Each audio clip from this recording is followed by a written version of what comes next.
evening, ladies and gentlemen, and welcome to Eerie Hour with Erich. For those who wish to hear tales of the strange, the macabre, and various urban legends, you have come to the right place. Tonight, join us around the fire as Erich reads a spine-tingling tale for your entertainment. Prepare to be scared, for this is Eerie Hour with Erich. And now, ladies and gentlemen, here is your host, Erich. Good evening, everybody, and welcome to Eerie Hour with Erich. I am your host, Erich Davies, and for those of you that are watching on Facebook right now, welcome to all of you. And for those of you that will be watching this in the future, I welcome you as well. Tonight, we start a premiere series of scary stories being told around this campfire right before me. Now, why did I decide to start up a series like this, you might ask? Well, it's simple. With the coronavirus pandemic, everybody is turning to online videos and sources of entertainment like TV, movies, and whatnot. I decided to combine three things I absolutely love: telling scary stories, campfires, and acting.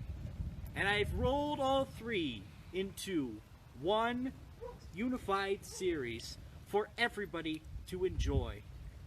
If you're a first-timer to our page, please give us a like, and you can see future content from Eerie Hour with Erich, as well as announcements for upcoming future episodes. This is a series I hope to continue, and your support matters. So please like my Facebook page, and you can get exclusive access to content of an eerie nature.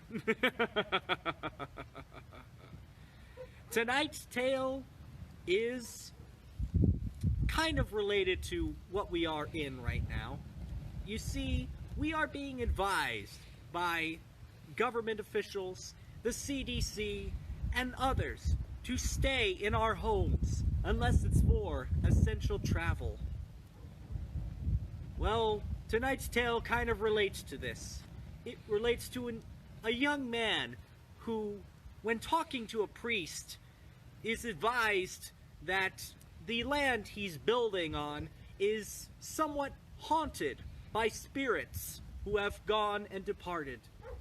Yet he doesn't heed this advice. What will become of him, you might ask? Well, you are about to find out. Let me get my glasses so I can read. There we are, that's better. And tonight's tale was submitted by a friend of mine from college named Francisco Frank Gonzalez, and it is entitled Beyond Dusk. All the residents of Metamora knew of Mr. Coughlin and his bizarre ritual. As farmers and canal men eased into the finale of their day's work, a team of horses raced along the prairie roads.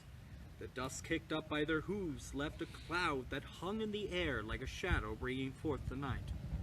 In those early days when the canal was being built to Connorsville, they all laughed at the sight of this man and his flight home. Dusk was still early, and they joked about how he shorted himself out of profits from his commerce by leaving so early. The only one who did not laugh was the town reverend, who broke the laughter by recalling the time he had spent with Mr. Coughlin. Neither man or child was ready to listen to what they perceived to be a hearkening towards classic tales of goblins and imps. Those days were now behind the human race, as water and steam moved man towards productive promounts undermined by the builders of Egypt, Persia, and Rome. The Reverend always sighed, knowing the commoners fought their own denial of such stories as a means to attain a good night's rest. The other notion was that Mr. Coughlin was merely a man who fought to be alone, and perhaps got more than what he desired. In 1834, he came from Pennsylvania to the land of Indiana to further distance himself from the bustle of New England, though the Reverend had different recollection of his arrival. You see, the Reverend was the first to establish himself between the canal points. When he had seen Mr. Coughlin arriving with a team of wagons carrying goods, he had appealed to him to join the congregation. Mr. Coughlin had scoffed him, claiming to be an enlightened man, with no need for the rambling of the Great Awakening revivals. The Reverend was disheartened, and pleaded to the new resident to hear him out. Mr. Coughlin glared at him and spewed out, "We all want to keep moving further west." Why, you might ask? Because when this country was founded, we fought to make a land devoid of your ravenous influence, sticking your fingers into people's pockets on the fears they may perish in perdition. I spit on your crosses and laugh at your lies. Man will gain wisdom in these changing times and learn to leave your kind in the pages of history. In the months that passed every day, the Reverend climbed to the highest points of the rolling prairie to call out a man of sin, to come to his hallowed home. Coughlin relented after weeks of this transpiring, only to complain this act was waking him up. "A rooster's call is more fitting," he barked at the Reverend. "Hearing you wait and cry is more than the ear can bear. If it's my land you want for some steeple to be built, name your price." The Reverend folded his arms and proclaimed, "I'm calling you home. If you refuse any longer, I cannot stop the forces lurking in these hills from invading your dwelling." Mr. Coughlin stuffed his pipe with a bowl full of tobacco and sat down on a tree stump. "Humor me, then, my dear Reverend. What is it you can keep at bay, presuming this is when the sun sets and man's mind naturally fears the dark?" The Reverend took a deep breath, shut his eyes, and exhaled. "We are the invaders. For these lands were once unstained in a sacred calumet, a treaty to be bestowed on those we remove from our new nation." Mr. Coughlin immediately retorted, "I have no patience for these yarns. I've heard a lot of gibberish in my days about these supposed native curses. It's all hogwash, more so than the rest of that church." He emptied his pipe and calmed himself. "We are living in a strange world, and the future belongs to the man who can think with his head on straight. Mysticism and magic make for some great stories, but they don't explain the real world." The Reverend walked away without saying a word. Mr. Coughlin saw this as a sign of relief, for now he would be left alone. The morning calls had ceased, and the Reverend was nowhere to be seen. What puzzled Mr. Coughlin was the location of his church. After one day of selling tools, he decided to go on foot to find his church. At the most, he expected to find a foundation. After all, he was currently the only nearby resident. The sun was lowering past its afternoon phase, and he found himself getting tangled in the fallen branches, and accidentally slipping on moss grass. In the wood, he saw a large conifer, which appeared to have its upper trunk ripped off from the forces of another fallen tree. Except there was no such wreckage in sight. The entire forest bed around it was devoid of any leaves or branches. There was no sight or sound of any wildlife, and the entire color spectrum of the forest had appeared gray in tone. The sun quickly fell below the tree line, and darkness developed the scenery. Still, Mr. Coughlin was not wavered by any of this, and simply shrugged his shoulders after deciding it was time to go home. The sound of crackling leaves boomed loudly, and he turned to see a black shadowy mass emerging from the tree itself. When he tried to transfix his gaze upon it, he laughed to himself, believing it was an optical illusion of fading light. The sun was quickly racing its way toward the prairie horizon. He began to find himself fighting childish urges to make haste to his homeland. The thoughts of rational deductions were fading in and out of his mind as the darkness crawled beyond the fading sunlight. He felt himself starting to pant and move at breakneck pace as his sight as the foremost bed became more and more dim. Suddenly, everything became black.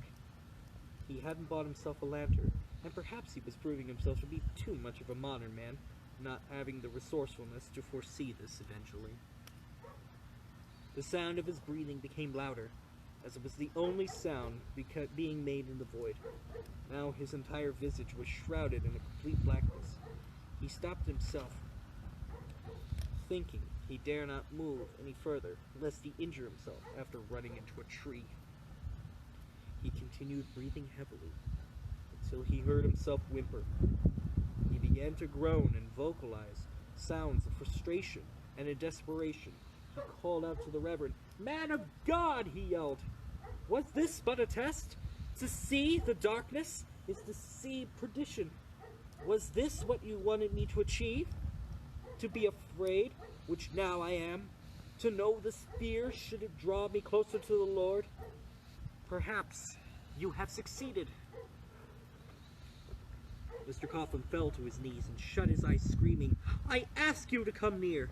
If you should aid me in my trip home, I will honor my presence in your congregation."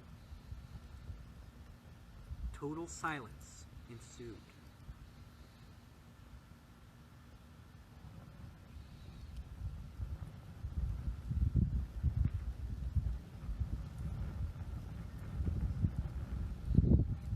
And the blackness didn't dissipate. Not even the stars illuminated the night sky, nor was the moon in full phase. He did not want to open his eyes, but he developed a resolve to continue home, even if his irrational fears could be compromised by realistic threats of coyotes and bobcats. He moved slowly at first and felt a few branches which he clung to. He tried to wrap his head around the idea that he had walked eastward and moving in a westerly direction to bring him to his horses. He became elated when he felt himself climbing up a hill, knowing that this to be one who came down from.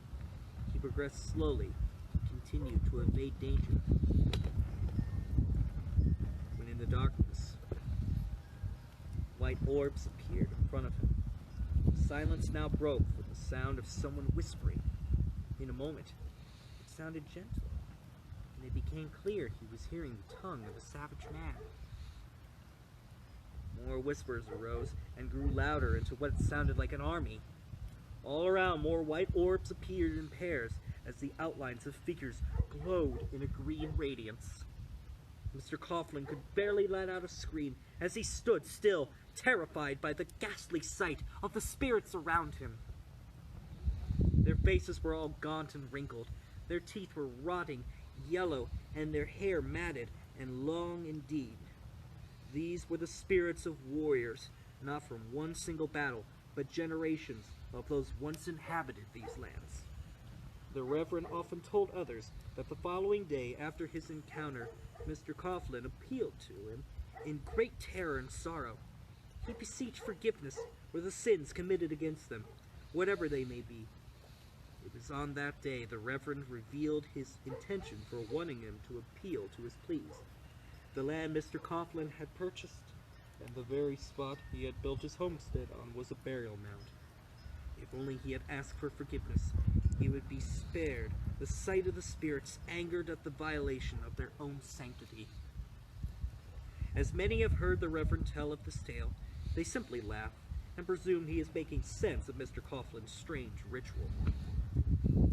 The Reverend doesn't waver, and he follows the canal team as they inch closer to Connorsville. Move the earth, and you further violate the Calumet. Unless you too would rather rush home to avoid the aberrations that will haunt you in the dark.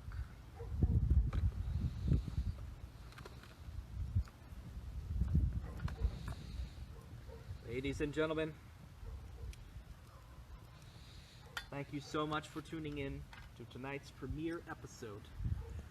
Like I said, I am Erich Davies, and I hope you enjoyed tonight's episode. As always, you can find me on Facebook. Go ahead and give it a like, and I hope you enjoyed tonight's tale and have a new understanding for heeding the warnings of those that are much wiser than me.